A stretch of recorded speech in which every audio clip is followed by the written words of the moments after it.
आज उस नौकर ने गुस्ताखी की और वो दीवार टूटने दी और से वो बना के दे। जो हमारे वसंत शाह दरबार, जो हमारे संत हैं, उन्होंने उनके ऊपर आँच गिराई है, वो आज कभी नहीं आनी चाहिए। ये हमारे दिलों पर उन्हें ठेस पहुंचाई। हमारे शेरी लुंड ने बड़े बड़े इंटरव्यू दिए थे कि गार्डन को मैं कुछ नहीं होने दूंगा। नेता बड़े बड़े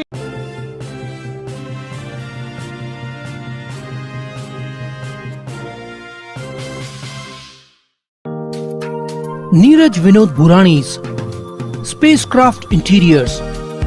Your space, our craft. Experienced and professional team. No hidden charges. Luxurious designs. Follow us on Instagram. Spacecraft Interiors. Your space, our craft. आइए लेते हैं मुलाकात महेश जुमानी जी के साथ, जो एंटी करप्शन कमेटी के वाइस प्रेसिडेंट हैं और उल्लासनगर के जो भी ज्वलंत मुद्दे हैं ये उठाते हैं। और मतलब कोई अगर कुछ गलत नज़र आया शहर के अंदर तो जब तक वो सुधरती नहीं है बात, तब तक पीछा नहीं छोड़ते उस गलत चीज़ का। तो ये ऐसे काफ़ी कम लोग हैं हमारे उल्लासनगर शहर के अंदर जो इस प्रकार अपनी वर्किंग रखते हैं। जो एक राइट्स जो एक इंसान के होने चाहिए, वो जिस तरीके से ये उठाते हैं लोगों की तकलीफ़ें और अपने राइट्स का जो एक उपयोग करते हैं शहर वासियों के लिए, ये वाकई सराहना है। और लेते हैं मुलाकात महेश जी, आप मुझे बताइए कि आज तक आपने कौन सा मुद्दा उठाया है और भ्रष्टाचार के ऊपर आपकी क्या राय है, क्या कहेंगे इस विषय में? नमस्ते जैकी जी। नमस्ते। आपने मेरे इंटरव्यू के लिए पधारे, इसके लिए धन्यवाद। फिर सुबह होगी में आप बड़े बड़े ज्वलित मुद्दे उठाते हैं और फाइट करते हैं, उनकी रिजल्ट भी अच्छी आती है। तो मैं आपका आभारी हूँ, आप लोग का साथ, आपका आभारी हूँ कि आप मुद्दे उठाते हैं और उल्लासनगर के मुद्दे, ज्वलित मुद्दे उठाते हैं और शासन प्रशासन हिलता है और हरकत में आता है और अच्छी रिजल्ट मिलती है। धन्यवाद। सबसे पहला मुद्दा मैं उठाना चाहूँगा कि मैं एक समाज सेवक हूँ। समाज सेवक होने के नाते मेरा कर्तव्य है कि मैं समाज के प्रति एक अच्छी भावना रखूं। जो शासन प्रशासन गलत काम करता है, भ्रष्टाचार करता है, उसको उजागर करने की कोशिश करूं। राइट टू इन्फॉर्मेशन और कंप्लेंट्स करना एक आम आदमी जनता का अधिकार है और समाज सेवकों का अधिकार है। इस राइट से हमें डरना नहीं है। कहते हैं जो डर गया सो मर गया। सही। हमें निडर होके काम करना है, निडर होके आगे बढ़ना है। सही।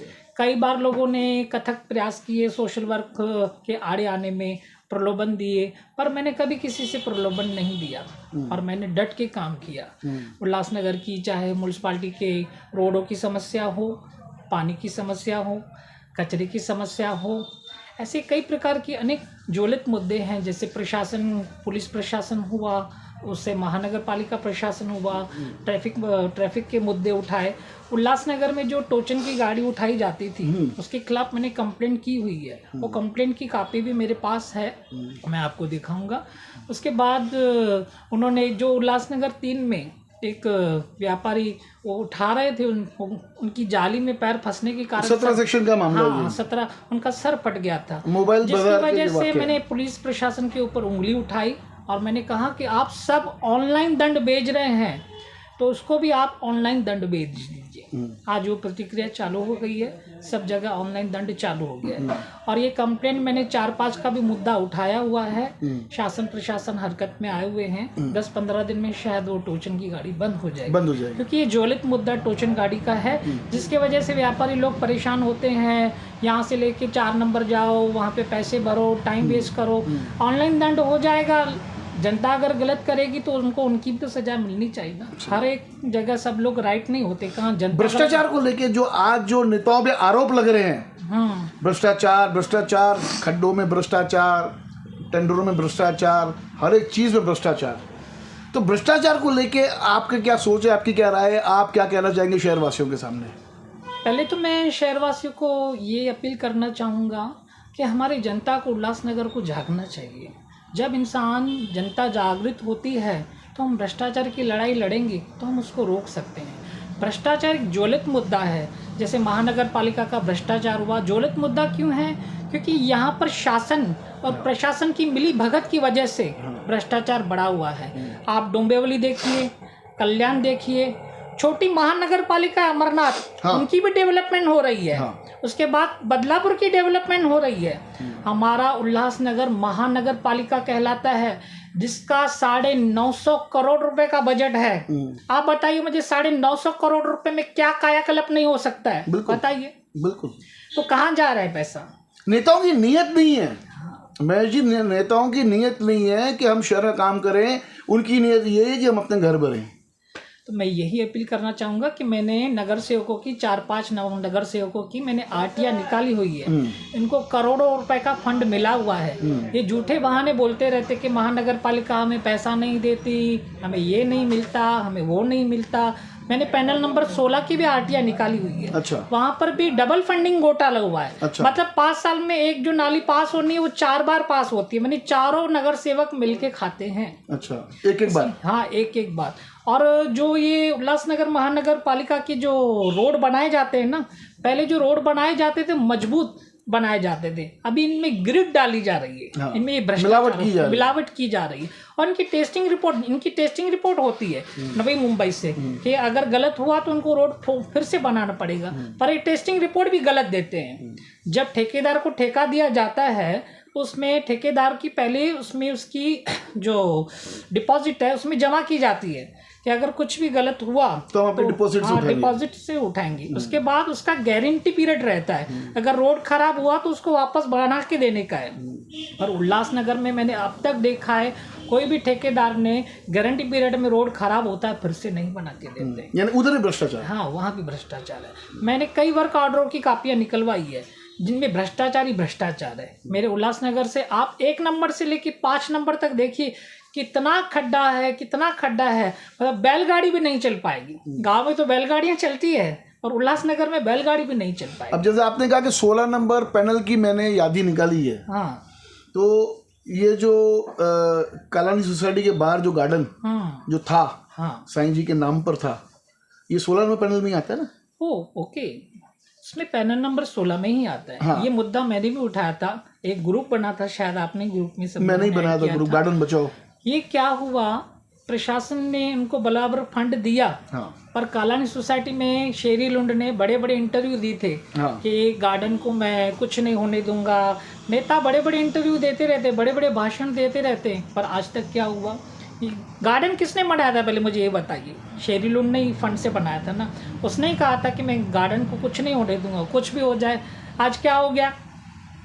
टूट गया। नहीं, मुझे एक बात बताइए, ये जो गार्डन में फंडिंग हुआ महानगर पालिका ने किया 15 लाख रुपए, जब ये प्राइवेट प्रॉपर्टी थी, जो आज कमिश्नर साहब बोल रहे हैं कि बाबा ये जो 15 लाख रुपए जो हमने खर्चा किया है आप वो लेके वो आप भर के और अपना डेवलपमेंट स्टार्ट करो, तो भैया ये महानगर पालिका ने प्राइवेट प्रॉपर्टी फंडिंग किया कैसे पब्लिक के पैसों का? इन लोगों ने चाल चली। किन लोगों ने? प्रशासन और शासन ने। हाँ। चाल चली। चाल चलने के बाद उन्होंने प्राइवेट प्रॉपर्टी पर पहले वहाँ पर बेचारे गरीब लोग अपनी सब्जियां बब्जियां बैठते थे, चाल चल के पहले उनको हटाया गया वहाँ से। हटाने के बाद फिर से वो गार्डन बनाया गया। ये बात के अंदर में आता है, मैं भी मानता हूँ, पर मैंने 1-2 बार कालानी सोसाइटी वालों से बात की। उन्होंने कहा कि हमारा मामला कोर्ट में गया हुआ है, ये हमारा मालिकाना हक है। हम लोगों ने बिल्डर के साथ बात की हुई है कि हमें वो गार्डन बना के देगा, पर मुझे नहीं लगता कि वो बिल्डर गार्डन। मुझे ये बताइए कि जैसे आप बात कर रहे हो शेरी लुंड की, हाँ। तो शेरी लुंड ने भी एक निजी चैनल में कहा था, हाँ, कि आज नवंबर का महीना है, 2 नवंबर में भी आप देखेंगे तो साईं जी का नाम यहाँ पर ही रहेगा, गार्डन यहाँ पे ही रहेगा। ना आज साईं जी का नाम वहाँ पे है, ना गार्डन वहाँ पर है। तो ये जो पब्लिक का पैसा जो पानी में मिल गया 15 लाख रुपए, तो इसकी जवाबदारी किसके ऊपर होती है? ये पब्लिक के पैसे किसको भरपाई करनी चाहिए? महानगर पालिका को या वहाँ के स्थानिक माजी नगर सेवकों को या बिल्डर को? क्या कहेंगे? सबसे तो मैं पहले आपको कहना चाहूंगा, कथनी और करनी में फर्क होता है। हाँ। उल्लासनगर के नेता है ही झूठे। हाँ। कहते बहुत कुछ है, हम ये करेंगे, हम वो करेंगे। आज उल्लासनगर के वो खड्डे नहीं भरा पा रहे हैं, सड़कें नहीं बना पा रहे, बिजली नहीं दे पा रहे, पानी नहीं दे पा रहे। उल्लासनगर का भाग्य उदय नहीं हुआ, उल्लासनगर का भाग्य अस्त हो चुका है। क्योंकि देखिए, अमरनाथ का विधायक एक है, कल्याण का विधायक एक है, उल्लासनगर के 3 विधायक हैं, 78 नगर सेवक। उल्लासनगर का खासदार जो सीएम के बेटे हैं उनको विशेष ध्यान उल्लासनगर पे देना चाहिए। आप बताइए, सीएम के बेटे होते हुए भी हमारे उल्लासनगर की क्या हालत है। हमारे ठाणे जिले के मुख्यमंत्री, महाराष्ट्र के ठाणे जिले क्या है, जो हमारा ठाणे जिले के अंदर हमारा उल्लासनगर भी आता है, तो क्या सीएम साहब की हमारे सड़कों के ऊपर नज़र नहीं है? क्या हमारे सीएम साहब की पानी के ऊपर नज़र नहीं है? लोग इतने दुखी हैं, इतने परेशान हैं, कभी हांडा मोर्चा निकालते, कभी क्या निकालते, कभी क्या निकालते। कहते कथनी और करनी में फ़र्क होता है। हमारे उल्लासनगर के नगर सेवक झूठे वादे, झूठे इरादे रखते हैं। मैं आपको एक बात पूछना चाहूँगा, आप भी 16 नंबर पैनल में रहते हो, मेरे भी काफ़ी मित्र 16 नंबर पैनल में रहते हैं। मैं वसंत शाह दरबार को बहुत मानता हूँ, बहुत पूछता हूँ, बचपन से उसी दरबार में जाते जाते बड़ा हुआ हूँ। तो मैं आपसे पूछना चाहूँगा, जब ये दीवार टूटी, जब जहाँ पे साईं जी का, जब जहाँ पे दरबार का नाम था साईं वसंत गौड़ दरबार, वहाँ क्या नाम रखा था उन्होंने, Sai Vasant Gaud garden bungalow area, Sai ji का नाम रखा था। जब ये दीवार तोड़ी गई, जब जो श्रद्धालु है उनके दिल को कितनी ठेस पहुंची होगी। जो व्यक्ति कहता है कि मैं तो यहाँ का नौकर हूं, आज उस नौकर ने गुस्ताखी की और वो दीवार टूटने दी और दीवार को रोक नहीं पाया। क्या कहेंगे दोषी? क्या उन्होंने तोड़वाई या उन्होंने रोकने का प्रयास नहीं किया, या वो चाहते थे कि दीवार टूटे? ये वसंत शाह बंगला एरिया का नाम तो पहले इनको रखना ही नहीं चाहिए था। हाँ। क्यों? क्योंकि कभी भी देखो रोड कटिंग में कभी भी रोड आ जाते हैं, कभी भी समझो डीपी प्लान है जैसे, या क्या है, रोड कटिंग में आ जाते हैं तो ये टूट जाते हैं, तो हमें ठेस पहुंचती है। तो मैं चाहता हूं कि ऐसे नाम रखने ही नहीं चाहिए। सबसे पहली बात, ये महानगर पालिका की जो फुटपाथ है, अभी हमारे कमिश्नर साहब कहते हैं कि रोड डीपी में आ रहा है और बिल्डर कह रहा है कि मैं बना के दूंगा। इन सब की मिली भगत है, इसकी वजह से ये गार्डन नहीं बन पा रहा है। तो मैं चाहूँगा कि अगर ये गार्डन तोड़ा है बिल्डर ने, तो वापस से वो बना के दे। जो हमारे वसंत शाह दरबार, जो हमारे संत हैं, उन्होंने उनके ऊपर आँच गिराई है, वो आज कभी नहीं आनी चाहिए। ये हमारे दिलों पर उन्होंने ठेस पहुंचाई, हमारे दिलों पे उन्होंने वार किया है। क्योंकि उल्लासनगर के जो साईं वसंत शाह संत थे, सूफी संत थे, जो लोग उनके पास श्रद्धा लेकर आते थे, आज हमारी श्रद्धा, सबकी मुरादें पूरी होती थी, सबकी मुरादें पूरी होती थी और हमारी श्रद्धा को ठेस पहुंची। श्रद्धा को ठेस। अभी आने वाले महानगर पालिका के चुनाव के अंदर 16 नंबर पैनल में क्या ऐसे नगर सेवक, माजी नगर से जो वापस खड़े होंगे चुनाव के अंदर, क्या उनको समर्थन मिलेगा पब्लिक से? देखिए, टिकट बांटने से, लॉलीपॉप बांटने से नगर सेवक कोई नहीं बन जाता है। टिकटें पहले भी लोगों को मिली थी, बीजेपी की तरफ से, दूसरी की तरफ से। इन्होंने जनता के साथ विश्वासघात किया है। कभी भी जनता के साथ विश्वासघात नहीं करना चाहिए। विश्वासघात जो करता है, एक ना एक दिन कुर्सी से उतर ही जाता है। आपने देखा होगा कई नगर सेवकों ने विश्वासघात किया। 2017 में उनकी हालत क्या हो गई? क्या वो जीत के आए? नहीं।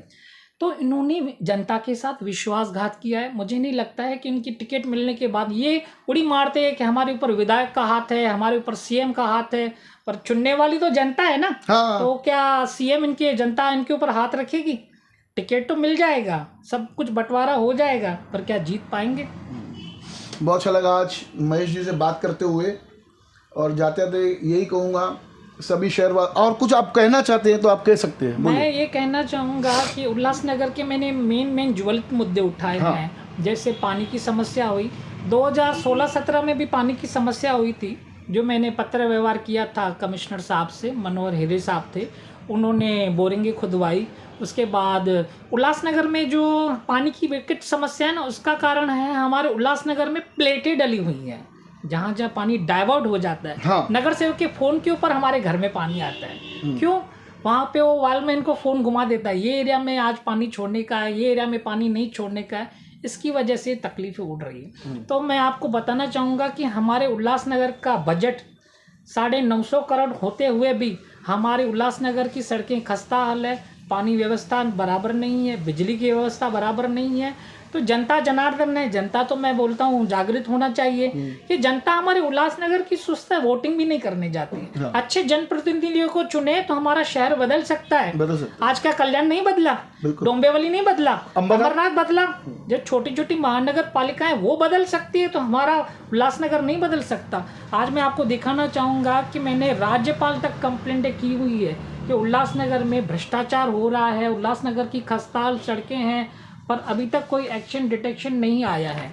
उसके बाद मैंने सीएम साहब को भी पत्र भेजा हुआ है 14/7/2022 को, उसके बाद 23 को, उसके बाद भी कोई अभी तक एक्शन नहीं लिया गया है।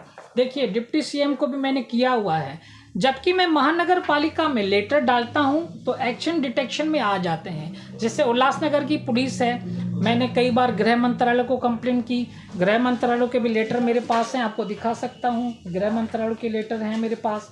उसके बाद ये देखिए गृह मंत्रालय के लेटर मेरे पास हैं, गृह मंत्रालय में मैंने कंप्लेंट की। उल्लासनगर का ज्वलित मुद्दे थे डांस बार को मैंने 6 बार निष्कासन करवाया है। और एसपी साहब थे वो टाइम पे तोटोकर, उन्होंने मुझे लिखित लेटर दिया कि ध्रुव डांस बार अभी हमेशा के लिए सील हो गया है और चांदनी बार हमेशा के लिए बंद हो गया है। इन नेताओं में क्या हिम्मत नहीं है? इन नेताओं को मैंने बोलता हूँ सुधारना चाहिए जनता को। जब एक आम इंसान कर सकता है तो नेता क्यों नहीं? ये देखिए मैंने 6 बार निष्कासन कराया डांस बार को, राखी डांस बार, आंचल, 100, इन सबको मैंने सील भी करवाया था, सील का भी लेटर मेरे पास है। तो मैं बोलता हूँ जब तक जनता जागृत नहीं हो सकती तब तक कुछ नहीं हो सकता। कथनी और करनी में फर्क होता है। जहाँ से जागोगे वहीं से सवेरा होता है। तभी तो आपके नाम का चैनल का नाम फिर सुबह होगी है। आप लोगों को जगाते तो फिर सुबह तो होगी ना, रात होती है तो सुबह जरूर होगी ना। तो मैंने कई बार कंप्लेंट की है, जैसे उल्लासनगर की पानी की व्यवस्था खराब थी, उसको बराबर किया। डांबरीकरण के भी लेटर मेरे पास है, नगर सेवक डिंडोरा पीटते कि डांबरीकरण हम करवाते। 2014 से लेके 2019 तक मेरे पास लेटर हैं जो मैंने डांबरीकरण के कार्य करवाए हुए हैं। उसके बाद 2019 का पीडब्ल्यूडी का मंत्रालय का लेटर मेरे पास है, जो उन्होंने उनको आदेश दिया हुआ है कि महेश जुमानी का लेटर आया हुआ है मंत्रालय में पीडब्ल्यूडी में कि नगर सेवक और ठेकेदार भ्रष्टाचार करते, इनकी जांच करके इनके ऊपर कड़ी कार्रवाई की जाए। पहले डांबरीकरण होता था, बीएम करते थे, एसी करते ही नहीं थे। मैंने कई बार कमिश्नर को फोन करके जहाँ बीएम होता है वहाँ एसी करवाई, क्यों? उसमें भी भ्रष्टाचार होता था। पहले बीएम होता है उसके बाद एसी होते। बीएम मतलब जिसको जाड़ी रेती बोलते हैं और डांबर पड़ता है, और बारीक रेती पड़ती है उसको एसी बोलते हैं, उसके ऊपर रोलर घुमाना पड़ता है। तो मैंने 1 नंबर से लेके 5 नंबर तक कई बार मैंने डांबरीकरण करवाया। उसके बाद उल्लासनगर में जो लोड शेडिंग होती थी, उल्लासनगर पहले 2014 में लोड शेडिंग बहुत होती थी, 8-8 घंटा लोड शेडिंग होती थी। उल्लासनगर 4 को लोड शेडिंग मुक्त मैंने ही कराया, उसका भी लेटर मेरे पास है। कोई भी प्रणाम पत्र कोई भी मीडिया में जो देता है तो पहले प्रणाम पत्र होना चाहिए। मेरे पास सबके रिजल्ट्स हैं, सबके जवाब हैं। ये लोड शेडिंग क्यों होती थी? क्योंकि उल्लासनगर में लाइट की चोरी ज़्यादा होती थी। जब चीफ इंजीनियर हियरिंग में बैठते थे लोकशाही में, तो मैं उनको बोलता था उल्लासनगर की लोड शेडिंग इसलिए हो रही है कि उल्लासनगर में चोरियां ज़्यादा हो रही लाइट की, इसलिए चोरियों पर रोक लगाई जाए और उनको लोड शेडिंग मुक्त किया जाए। और उल्लासनगर को ABCD ग्रुप में लाया गया, उल्लासनगर 4 को लोड शेडिंग मुक्त कराया गया। तो मैंने कई बार ऐसे मुद्दे भी उठाए, जैसे उल्लासनगर में क्राइम बहुत बढ़ रहा है, कई लोगों के ऊपर मैंने मकोका लगवाया। मैंने गृह मंत्रालय में लेटर भेज के कईयों के ऊपर मैंने मकोका लगवाया, MPD एक्ट लगवाया, कई लोगों को उल्लासनगर से तड़ी पार करवाया। जब भी एक आम इंसान इतना कुछ कर सकता है तो हमारे उल्लासनगर की 10 से 12 लाख जनता है, तो क्या वो नहीं कर सकती? हमारे नेता तो सोए हुए हैं, तो सिर्फ चूहे हैं। ये बिल से निकलते हैं, जब चुनाव आता है फिर बिल में चले जाते हैं। तो नेताओं के लिए टिप्पणी करना मतलब, जब तक हम वही घिसे पिटे नगर सेवक चुनते हैं, वही घिसे पिटे हम आमदार चुनते हैं, जब तक हमने आमदार नहीं बदला उल्लासनगर का और नगर सेवक नहीं बदले, तब तक हमारा शहर नहीं बदल सकता। आप बताइए, इतने सालों में आमदार बदले हैं? नहीं, वही आमदार आते हैं। तो हमें एक अच्छा आमदार चुनना है जो निडर होके संसद में लड़ाई लड़ सके। विधानसभा में आपने कभी देखा है कुमार आलानी ने आवाज उठाई हो? कभी आवाज नहीं उठाते। क्यों?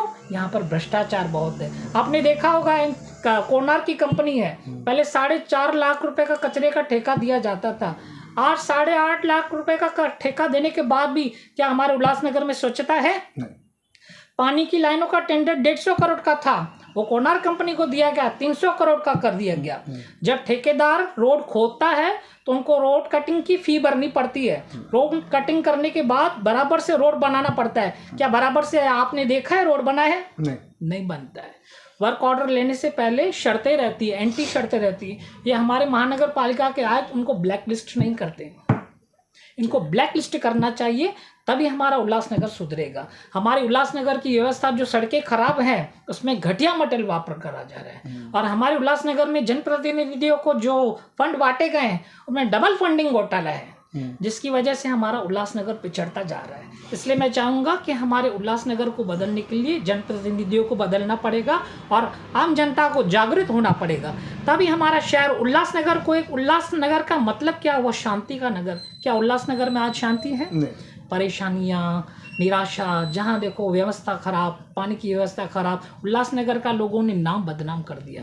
हमारा उल्लासनगर का नाम पहले अव्वल था, ये संतों की नगरी कही जाती है। बिल्कुल, संतों की नगरियों को उन्होंने खराब किया है, संतों की नगरियों को उन्होंने दाग लगाया है। इस दाग को उतारने के लिए मैं आगे आऊँगा, अगले टाइम मैं भी इलेक्शन लड़ूंगा और अच्छे से जनप्रतिनिधि बनकर आम जनता की समस्या को मैं जनरल बॉडी में उठाऊंगा। इस बार आमदार का चुनाव आएगा, खासदार का तो चुनाव तो लगा ही हुआ है, महानगर पालिका का चुनाव आएगा। तो खास करके महानगर पालिका के चुनाव और आमदार के चुनाव के अंदर अगर आपको शहर बदलना है तो नेता बदलो, नेता बदलो, शहर बदलेगा। नेता नहीं बदलोगे तो शहर की इससे बदतर हालत हो सकती है, ये आज के तारीख में हम अनुमान लगा सकते हैं। तो न पुराने चेहरे, न उनके रिश्तेदार, न उनके चमचे, न उनके वसूलदारी लोग। धन्यवाद। देखते रहिए फिर से ब्लॉगिंग न्यूज़ चैनल।